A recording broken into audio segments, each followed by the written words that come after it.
Assalamualaikum warahmatullahi wabarakatuh. Berjumpa kembali kawan-kawan semuanya, adik-adik semuanya bersama kami, yaitu Grammar Talks Channel, yang pada kesempatan kali ini akan membahas tentang latihan soal skill 1 sebagaimana lanjutan dari skill 1 yang ada di konsep pada video yang pertama. Ini adalah video yang kedua. Kawan-kawan semuanya, sebelum kami melanjutkan, kami ingin menitipkan salam hormat terlebih dahulu kepada para Bapak Ibu guru yang pernah memberikan ilmu kepada kami, baik di tingkat dasar maupun di tingkat SMP, SMA maupun dalam dunia perkuliahan. Juga tidak lupa kami mengirimkan salam hormat kepada semua pengajar dimanapun Anda berada di level apapun, dan kepada semua para pembelajar bahasa Inggris. Semoga channel ini bisa bermanfaat untuk Anda semuanya. Baik kawan-kawan, pada video ini kami akan membahas yang namanya latihan soal dan cara jitu skill 1 yang berhubungan dengan skill 1 itu adalah subjek langsung diikuti predikat. Jadi ada model soal yang penghidangannya, kalimat-kalimatnya nanti itu dihidangkan dengan satu klausa. Artinya ada satu subjek, ada satu predikat tanpa ada penjeda. Berarti nanti ada skill-skill yang berikutnya, yaitu subjek dan predikat. Di sini nanti ada penjedanya. Di tengah-tengah sini ada penjedanya. Itu nanti ada di skill 2 sampai skill 5. Baik kawan-kawan, mari kita lanjutkan untuk pembelajaran TOEFL pada video ini. Nah, kawan-kawan, di soal ini nanti Anda diminta untuk garis bawahilah subjek sekali saja, dan garis bawahilah kata kerja atau predikatnya 2 kali dalam setiap kalimat berikut ini. Kemudian indicate, tandailah apakah kalimat itu benar atau kalimat itu salah. Kawan-kawan, kata if di kalimat ini dan diikuti oleh or, nah ini sudah pasangan ini ya. Ini sebagai tambahan ilmu dulu. Nah ini artinya bukan jika, tetapi apakah. Jadi kalau ada if diikuti or, itu artinya adalah apakah. Baik, mari kita simak untuk soal berikut.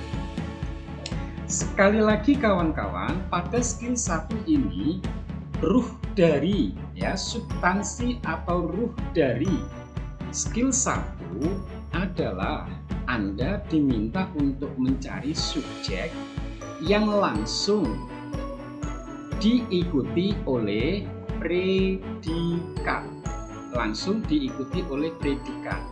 Nah, mari kita simak soal berikut. Caranya bagaimana? Caranya adalah langkah pertama, cari dulu yang namanya predikat. Mari kita simak soal ini, predikatnya yang mana? Predikat itu kan bisa berupa model, berupa to be, atau berupa verb, kata kerja. Nah, di soal ini kawan-kawan, di kalimat ini kita sudah menemukan, yaitu ada kata has diikuti provides. Ini adalah predikatnya. Berarti kalau kita sudah menemukan predikatnya, maka sebelah kiri tentu adalah subjek.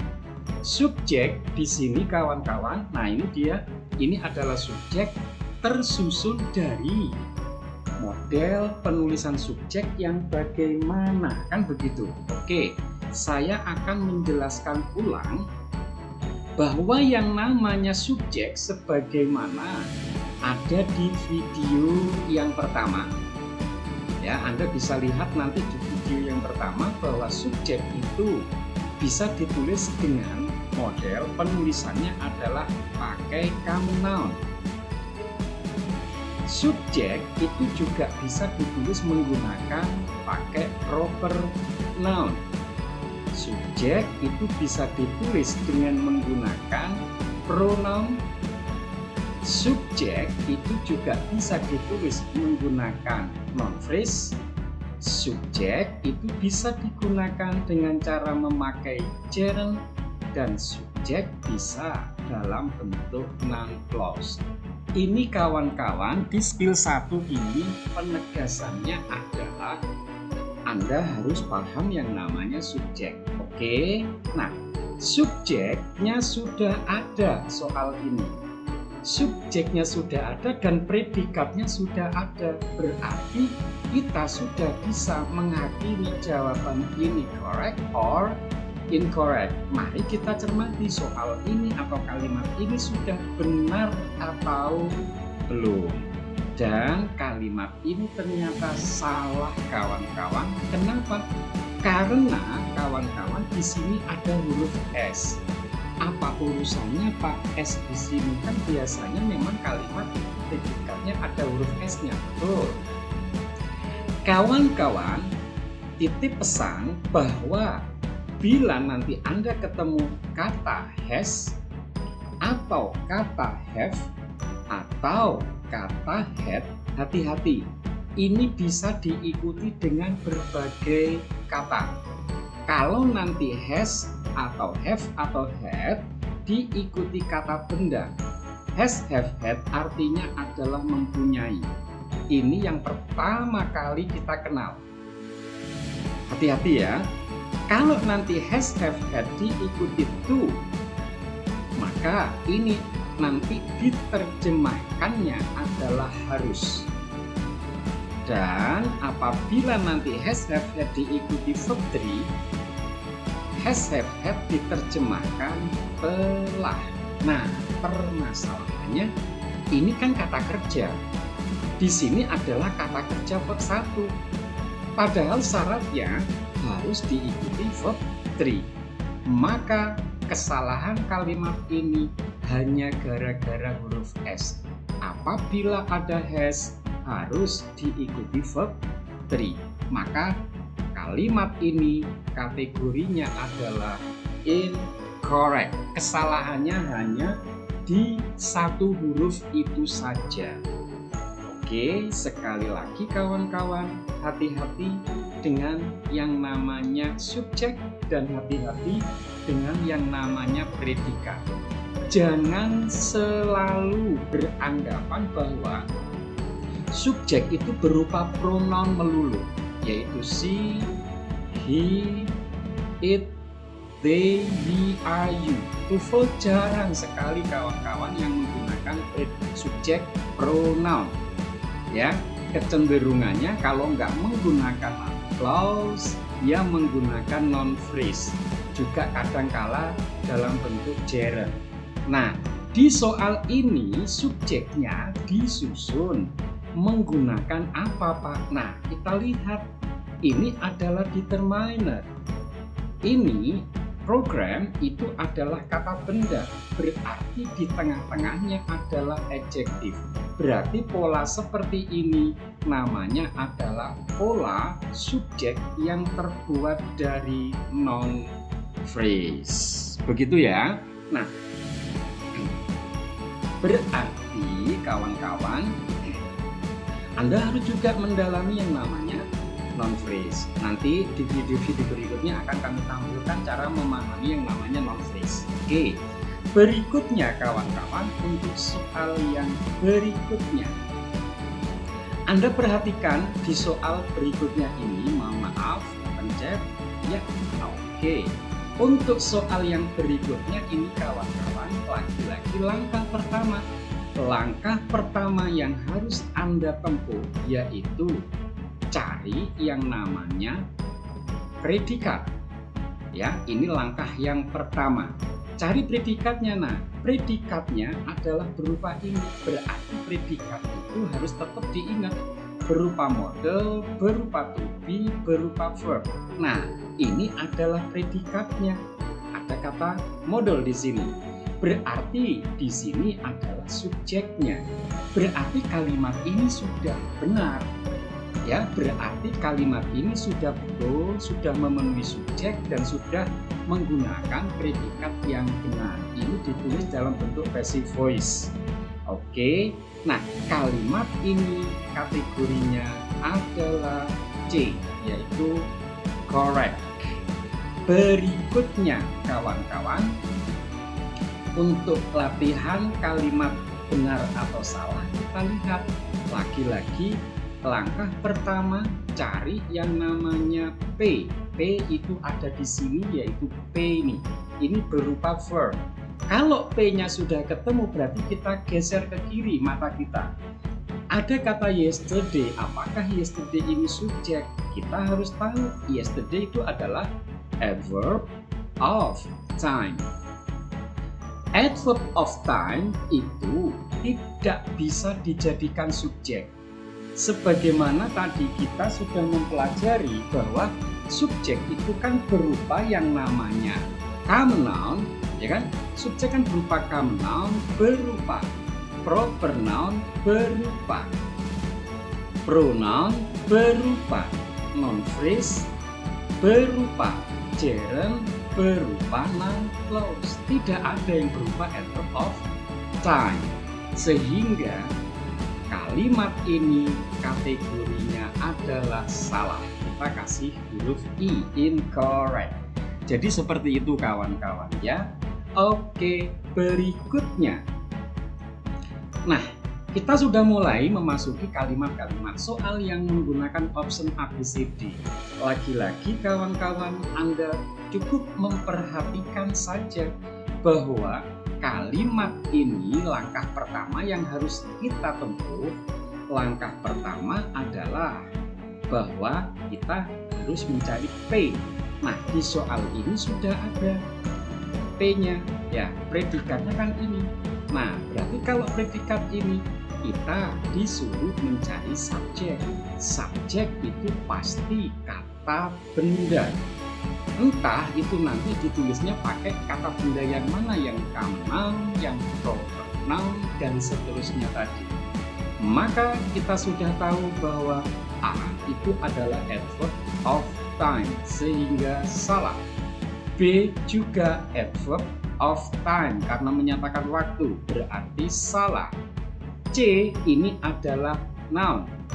D ini adalah noun dan dia berpotensi sebagai subjek. Nah, kawan-kawan semuanya, yang namanya subjek itu kan berasal dari kata benda, dan kata benda yang ada di sini itu kan bisa dalam bentuk tunggal. Kata benda di sini bisa dalam bentuk jamak. Nah, kalau nanti kata benda itu tunggal, berarti subjeknya disebut subjek tunggal. Kalau kalau bendanya jamak, berarti subjeknya nanti disebut subjek jamak. Kalau subjeknya tunggal, kawan-kawan, harap diingat ini predikatnya itu kecenderungannya adalah mengandung huruf S. Jadi bila subjeknya nanti tunggal, predikatnya mengandung huruf S, yaitu bisa jadi verb 1 plus S atau ES, ini namanya sufiks, atau nanti ada berikutnya das, atau nanti ada is, atau nanti ada was, atau nanti ada has plus verb 3. Ini Anda harus gunakan bila subjeknya tunggal. Berarti jawabannya nanti ada huruf S-nya, ya, seperti itu. Tetapi kalau nanti subjeknya adalah subjek jamak, nah ini predikatnya bagaimana, Pak? Ya kita lihat predikatnya adalah kebalikan dari predikat yang di atas, berarti tidak mengandung huruf S. Berarti verb 1 di sini tanpa S, berarti di sini adalah do, berarti di sini adalah are to be-nya. Di sini bisa jadi nanti were atau has plus verb 3. Jadi di sini tidak ada huruf s-nya. Jadi jawabannya kalau nanti subjeknya jamak, predikatnya tidak ada huruf s. Kalau subjeknya tunggal, predikatnya ada huruf s. Predikat yang ada huruf s kita sebut px gitu saja. Subjek yang jamak maka predikatnya kita sebut py. Nah, kita sekarang mari lihat predikat kalimat soal ini adalah ada tulisan was. Was ini adalah pakai s. Berarti kalau pakai s berarti subjeknya adalah tunggal. Berarti jawaban D salah. Yang benar adalah yang C. Logika runut belajarnya adalah seperti itu kawan-kawan semuanya. Oke, gitu ya. Berikutnya kawan-kawan untuk yang latihan soal berikutnya. Oke, maaf. Oke, kawan-kawan, sebelum kita melanjutkan mohon bantuannya untuk like, share, and subscribe. Semoga channel ini bermanfaat untuk kita semuanya. Dan silakan share biar kawan-kawan yang lain atau sahabat-sahabat dekat Anda juga bisa menggunakan channel ini sebagai ajang untuk belajar. Karena selama Anda menyandang sebagai status mahasiswa, inilah suatu hari Anda akan bertemu namanya Facebook. Semoga channel ini bermanfaat. Sekali lagi terima kasih atas usaha kawan-kawan sudah menggerakkan jari-jari Anda di warna merah ini. Terima kasih. Berikutnya kawan-kawan. Nah, ada kalimat soal seperti ini. Langkah pertama carilah yang namanya P. Ternyata P-nya kosong. Berarti Anda dikasih yang namanya subjek. Kalau sudah ada subjek, Anda cukup mencari predikat. Predikat itu bisa berupa model, to be, atau verb. Kita lihat yang A. A ini namanya adalah adjektif. Adjektif tidak bisa menjadi predikat kalau tanpa to be. Kan gitu ya. Nah, di sini ada yang namanya to be plus verb 3. Berarti ini ada potensi jawaban benar. Ya, jawaban A tadi salah. Jawaban C ini namanya adalah adverb of manner. Adverb of manner bukan kategori yang ini. Karena predikat itu berupa model to be verb. Ini sementara adalah adverb of manner. Ciri-cirinya ada ly-nya ini. Sementara juga yang D adalah namanya adalah adverb of time. Berarti jawaban C salah, jawaban D salah. Yang benar adalah yang B. Itu cara mengerjakan kalimatnya. Nah, ini coba kawan-kawan. Subjeknya Anda lihat, subjeknya jamak. Kalau subjek jamak, tandanya ini berarti jawabannya kan tidak ada huruf S. Nah, itu ya. Ini sudah terbukti di situ. Oke, berikutnya. Nah, kalimat berikut ini kawan-kawan, Anda tidak disuruh. Anda sudah dikasih yang namanya subjek. Anda juga sudah dikasih yang namanya predikat. Tapi predikatnya ini belum lengkap. Kenapa? Karena ada sebuah pemahaman konsep bahwa dalam kalimat tunggal ya tidak boleh ada verb ing tanpa to be. Berarti kalimat ini memerlukan to be. Nah, to be yang harus Anda pahami, to be itu bisa berupa apa saja. To be itu bisa berupa yang namanya is, am, are. To be itu ada yang was, were. To be itu ada yang has atau have atau had diikuti been, ini namanya to be. Nah, to be itu ada juga yang namanya model plus be. Nah, mari kita simak yang jawaban A. A ini kawan-kawan salah. Kenapa Pak kok salah? Karena A ini kategorinya extra subject. Di sini sudah ada the boy, Anda nggak boleh lagi dong pakai he. Di sini sudah ada the boy, Anda nggak boleh lagi dong pakai he. Berarti jawaban B juga salah. Ini kategorinya sama, item, extra subject. Di jawaban C sudah ada to be, tapi ada ing lagi. Berarti ini extra verb ing, ya kan? Nah, jadi jawaban C salah. Yang benar adalah yang D, ada will be, yaitu to be. Di sini kategorinya to be yang terbuat dari model plus be. Ini kan yang ini. Nah, sudah ketemu di situ ya. Oke, soal seperti ini sangat berpotensi Anda temui kawan-kawan semuanya.